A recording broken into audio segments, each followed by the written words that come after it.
Let's take a look at some information and charts on Stellar for BraveNewCoin. So I can't talk about Stellar without talking about the Ripple SEC lawsuit. First, whatever impact that has on Ripple will also have some impact on Stellar.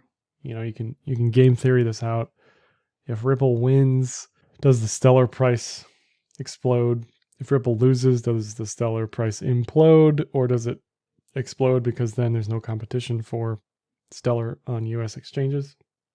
If Ripple loses and pays a fine and it's low, does Stellar do well once Ripple gets relisted? You know, I don't know.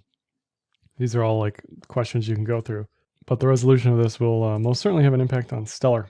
So Stellar calls himself an open network for storing and moving money. I view it more as a user-friendly network rather than an interbanking ledger like Ripple. They are cousins. They are brother and sister. They are very closely related. The co-founder of Ripple, Jed McCaleb, moved on to create Stellar. So it makes sense that they are kind of one and the same. And they have slowly and quietly really implemented some DeFi stuff. They're trying to sort of copy Ripple while at the same time copying ETH. I don't know how well of a job or how good of a job they're doing at that, but they're trying at the very least. They have various banking stuff, custodian stuff. They have a DEX thing. They have stable coins. They have NFTs, I believe, to some capacity. So it's like they're trying to throw everything at the wall and see what sticks, which is perfectly fine. Stellar X is the DEX. I don't think any of this stuff is going to take off and do particularly well compared to everything else in DeFi land, but it's here if you want to use it, right? And here's the freighter, the Stellar Wallet MetaMask equivalent. It's got some DEX functionality, connectivity as well. So they're moving in the right direction in that realm. I don't see Ripple doing this, for example. They also have Market Maker bot. I haven't used it, don't know anything about it. I just know it's a thing, it exists. Should you want to delve into that realm, as far as the stats on chain are concerned, they've had a variety of issues, let's say, over the years with downtime. So the network itself isn't exactly decentralized, much like Ripple. When you need the company essentially to bail out the code in some way, shape, or form, you know, it's not like external developers can go in and fix the issues. It has to be Stellar SDF Development Foundation. It's fine. It is what it is. It's just important people know that.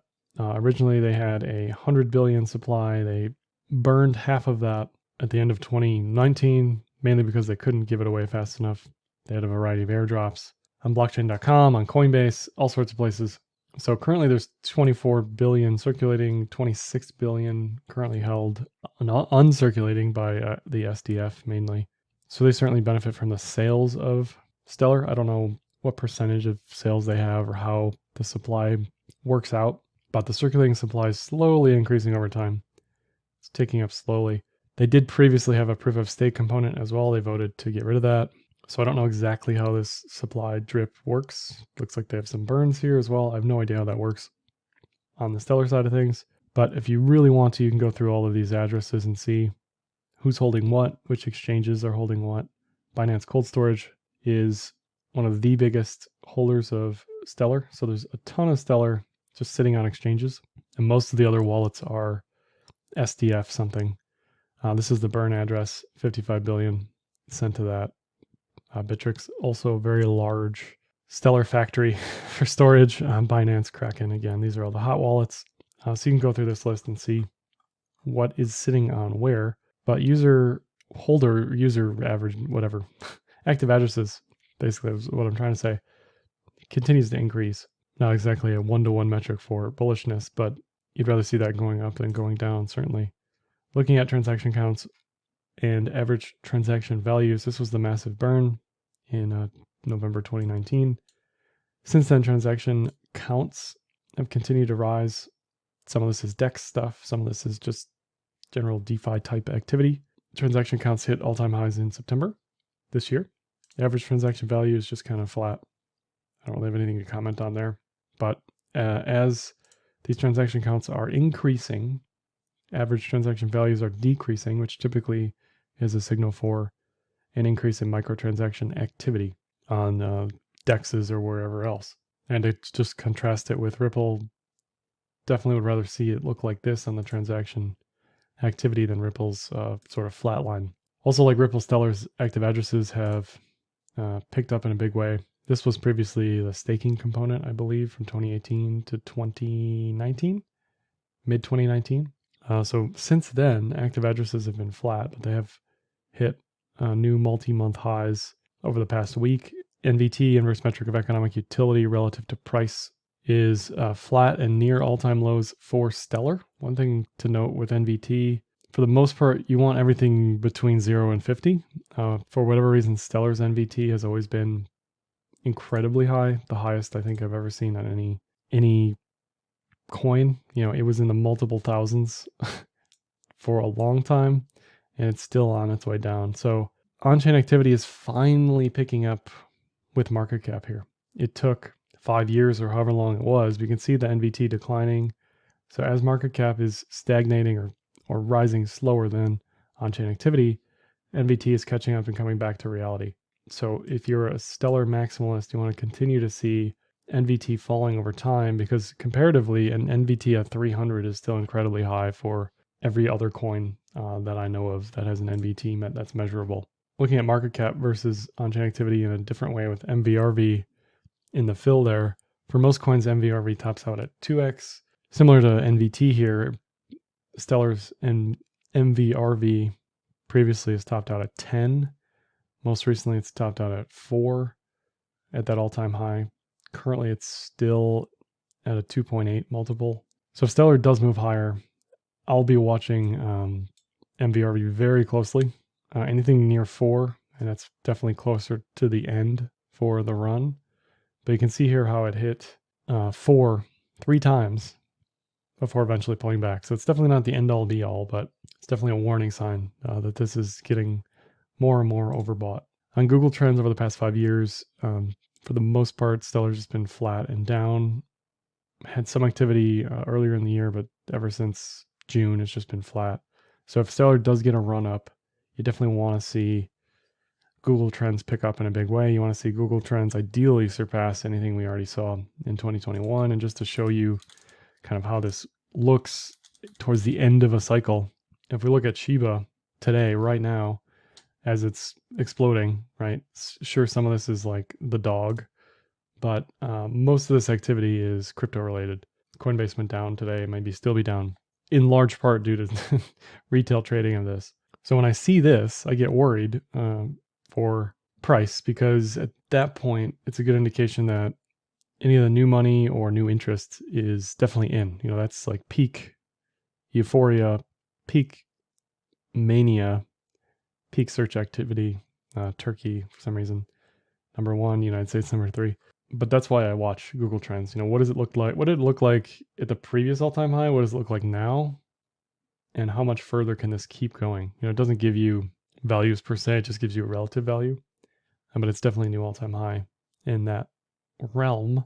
So I get nervous if I was holding Shiba up here, I would get very nervous seeing that. Let's flip gears to technicals. This is the 1-year MA in the green, 5x that in the red. Generally, this acts as a buy zone in the green, sell zone in the red. Currently, we're closer to the green than the red. The 5x multiple is somewhere around 180. So from that perspective, just to contrast with Ripple, this does look like a better buy to me than Ripple. More upside, in my opinion, just based on this metric alone. And backtesting has worked out pretty well for this. You know, the buy zones have worked out. The sell zones have certainly worked out. And this year when it tapped the multiple, that was one of the tops for that bull run. So that looks all fine and good to me. Anything that I'm holding here at 33 or less is definitely going to be sold. Anything above 160 up there. On the daily, 5200 has crisscrossed a couple times on the EMAs. Overall, it's generally just neutral here. Some yearly pivot congestion on the way up at 45, 55, 65. Decent amount of VPVR support on the way down should this thing crumble. RSI flat, you know, neutral. There's nothing screaming at you that this is a buy, nothing screaming at you that this is a sell. If anything, this could morph into an ascending triangle at around 40 cents. It's certainly possible, but looks fine to me where it sits here. On the cloud, it had a Kumo breakout. I wouldn't call it a fake out breakout just yet. If this ends up failing, if this ends up below 30 cents, if this ends up below 26, whatever your stop loss is, then at that point you could say, yeah, this is a failed Kumo breakout. But where it sits now, it's still finely bullish, neutral. I'm not worried about it. Looks okay to me. Just as a side note, Uni and BNT look just like this, where they had this breakout kind of go nowhere so far. But I like 50 cents based on the cloud target as far as the next upside push, because that's a 50% retracement from high to low. Looking at Stellar BTC on the 3-day, this is on Poloniex, zoomed way out since 2015. It it has these crazy spikes against BTC historically, and then just crumbles all the way back down, just Eiffel Towers, all the way back down. So currently it's at the bottom of that, the nadir, if you will. I would watch to see if this crosses the 3-day 200. It tried to previously and got denied. It's currently ready to delve into the depths of 150 to 450 sats. No bull dip just yet on RSI, so I think this has a ways to go as far as downside is concerned. And it's probably just an ignore for most people until it's above 900 sats, which is the range high. The 200 period moving average on the 3-day. So you could probably just set alerts for that and forget about it, honestly, because it's probably just going to keep getting crushed against BTC, potentially reaching for all-time lows. It wouldn't surprise me if this thing just spikes to 150 randomly. Stellar ETH on the 3-day has been below the 200 period moving average since 2019. It's attempting to build a bull div at VPVR support, but fundamentally, do you have a reason to hold Stellar over ETH? No. Is there a speculative reason to hold it over ETH? Probably, but that's going to be at the end of a cycle. I think we're about a month through this bull cycle, maybe a little less, just based on quarters, and this would be a better rotate, I think, towards the end of November even. Just let this thing continue to just dwindle against BTC and ETH and see what happens at those lows. So I still think it needs a little bit more time to find its strength. Lastly, let me just mention the ETH BTC fund and DeFi portfolio I trade for Techme Capital on Enzyme.finance, a non-custodial portfolio management tool where you can send ETH or USDC or just watch what I'm doing. You can see everything, including AUM, performance, allocation, all the vaults I'm in here on Yearn, Comp, and Aave, as well as the trades I make in the trades tab down below. That's all for this one. Like, dislike, comment, share, subscribe, and happy trading.